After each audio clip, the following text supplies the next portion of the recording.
அரியாலை பகுதியில் அமைந்துள்ள மனித புதைக்குழியில் தற்போது தரையை ஊடுருவும் டிராரர் மூலம் பரந்துபட்ட ஸ்கேன் நடவடிக்கைகளை முன்னெடுக்க திட்டமிடப்பட்டுள்ளது.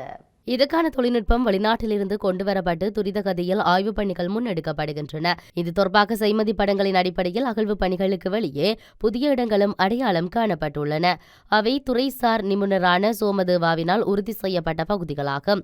இந்த நிலையில் அரியாலையின் குறித்த பகுதிக்குள் மட்டும் அகழ்வுகள் மேற்கொள்ளாமல் பரந்துபட்ட இடங்களிலும் மேற்கொள்ள வேண்டும் என உள்ளூர் மற்றும் சர்வதேச அளவில் வலியுறுத்தல்கள் அதிகரித்தன.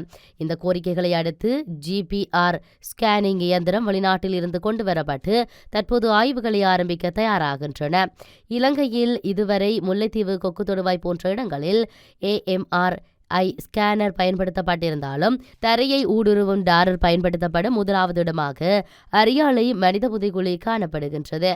இந்த டாரர் அமைப்பு கான்கிரீட் போன்ற தடைகளை ஊடுருவி நிலத்துக்கு கீழ் இருக்கும் பொருட்கள் மற்றும் உடற்கூறுகளை திரையில் காண்பிக்கக்கூடிய நவீன தொழில்நுட்பமாகும். கனடா போன்ற நாடுகளில் மனித புதைக்குழிகளை கண்டறியவும் இது பயன்படுத்தப்பட்டுள்ளமை குறிப்பிடத்தக்கது.